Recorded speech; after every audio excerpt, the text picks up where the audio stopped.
Skyhawks Sports Network here with head football coach Darrius G previewing our Week 7 matchup against Colorado Mesa University. Coach, homecoming week, always a big week for players, coaches, fans, alums.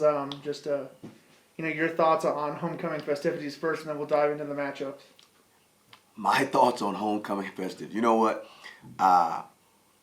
As a player, many moons ago, you enjoyed the homecoming festivities, but you knew you needed to be more dialed in to accomplish the goal of playing a great game for the alumni and the fans coming in. And the goal was to kind of play a great game so you could enjoy the last 2 days or 48 hours of the homecoming festivities after Saturday and leading into Sunday. As a coach, over 20 some odd years now, homecoming is a great time, but it pulls on you a little bit. You got to worry about the focus of the young men. You got to make sure that you are humble and open to the alumni coming back and back to campus and be inviting to them. So it adds a different element of fun stress to a ball game. I've always wondered when I was an assistant coach, sometimes homecoming just brought out the worst in some of the bosses I worked with. And now I kind of, as first year head coach, I kind of see why now, because the ability to try to keep your young men and your student athletes so engaged on the task at hand, which is playing a great football game, trying to produce a win so that those alumni and faculty and friends can enjoy that, is it can be a little bit, I wouldn't say overwhelming, but now you see where their focus is, you see what they're thinking about, and today age of social media tweets and Facebook messages and things like that, and people reaching in on accounts, I'll be here, I'll be there, and old alumni want to be in the locker room and things of that nature. Now I see why it always added a couple of gray hairs on bosses that I've worked on before. Luckily, I keep mine shaved, so I don't have to worry about that.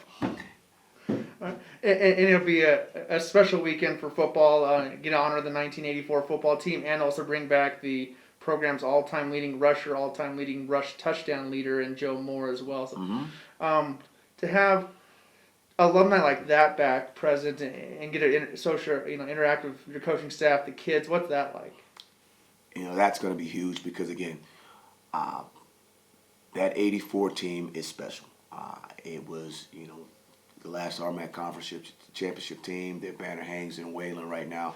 And I still, I go by Wayland, I give that banner, 5 to 10 minutes of just stare down in meditation because, that was an era of Fort Lewis College football that was so special.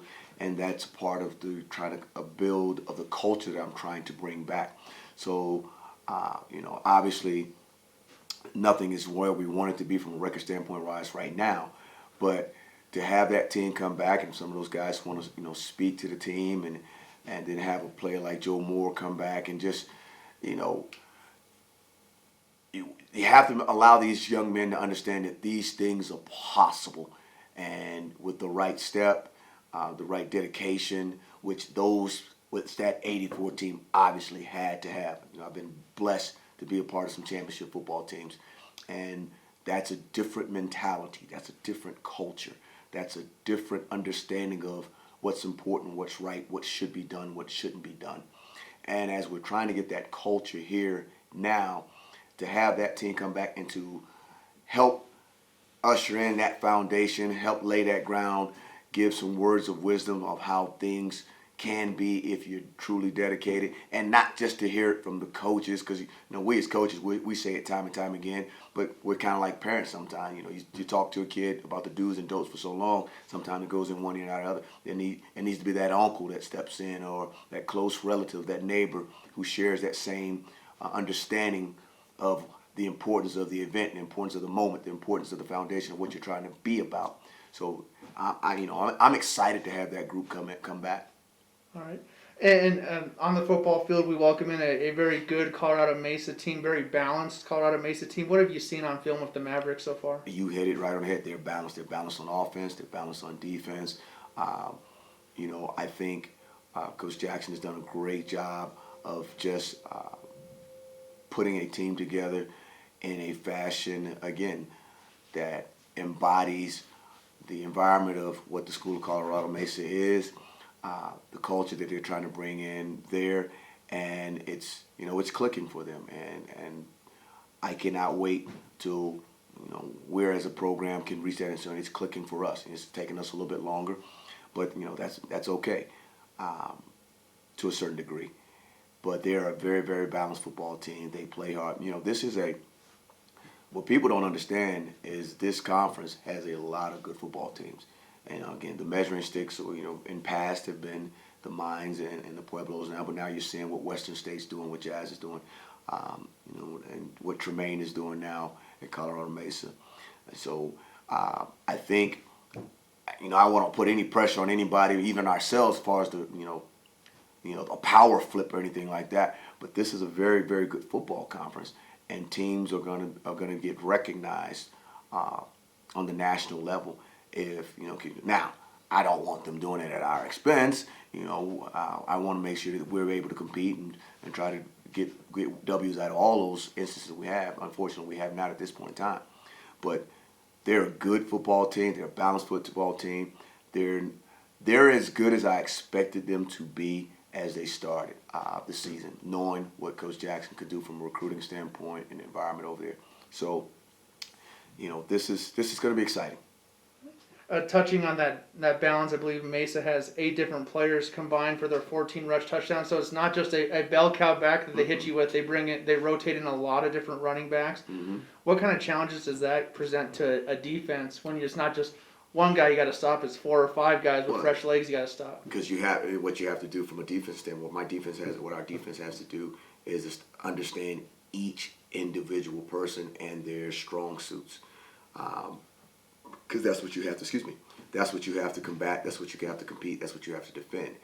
And going through a depth chart or a scouting report, it is very key that you understand who's on the field, what he does best.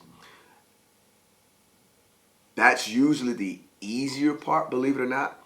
It's when good offensive coaches try to give that particular back who usually does, say, A, B, and C, and allows him to do D. And so that's what you have to be prepared for. Be prepared for the unexpected for a particular individual. But yeah, when you're able to spread the ball around like that in a backfield, and again, that goes back to my old running back coaching days. Like, I enjoyed having a stable of guys instead of just a true bell cow, because it just allowed you so much flexibility in what you want to do in the offense, and that's what they have. Offensively, we've gone 3 straight games without an offensive turnover, where I think we're top 5, top 4 in the RMAC and fewest penalties allowed. So we're doing the things that don't hurt you, not beating yourselves. I know that's one thing that you have really hit home. What are the next step? What are things that you'd like to see this weekend from an offensive side, offensive standpoint? We have to start taking advantage of opportunities. I know our defense has given us the ball a couple of times in some plus territories, and instead of exploding on those opportunities, we've moved the chains backwards, so to speak. The most important thing, again, we've talked about trying to play complementary football for a long time, for the most part, and we did that. And then we went to the game last week of saying, okay, not that we were not going to play complementary, we were going to take a few more shots, a few more chances than we normally do, and we did that. But that's the next phase. Again, we're setting the foundation here, and guys are starting to understand scenarios. The first time you're thrust in one, and everybody's kind of like, well, what should we do now? What should we do now? And you would like to think that there's an expectation of, hey, you need to capitalize on this moment. And sometimes I don't think the moments have fully been understood. My coaching staff has done a great job of trying to simulate those situations in practice, but that's practice until you really face the fire of them in a game situation. It almost doesn't necessarily take any meaning. So what we've been able to do, like you said, we haven't turned the ball over, knock on wood, in the last couple of games. So that's been positive. We've decreased each game in the penalty standpoint.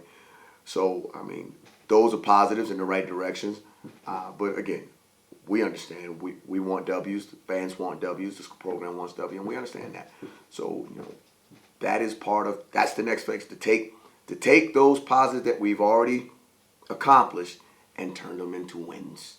And, not just walk off the field, well, we didn't do this time. Yeah, great. No, this game's about W's and L's. And, everyone says they understand that, but achieving that is a difficult task. And we have to make sure that we're approaching each difficult task with a sense of urgency of making sure that it is important that we capitalize on these situations to put us in the next phase of situations, which is winning ball games. Well, Coach, thank you for your time. Thank you.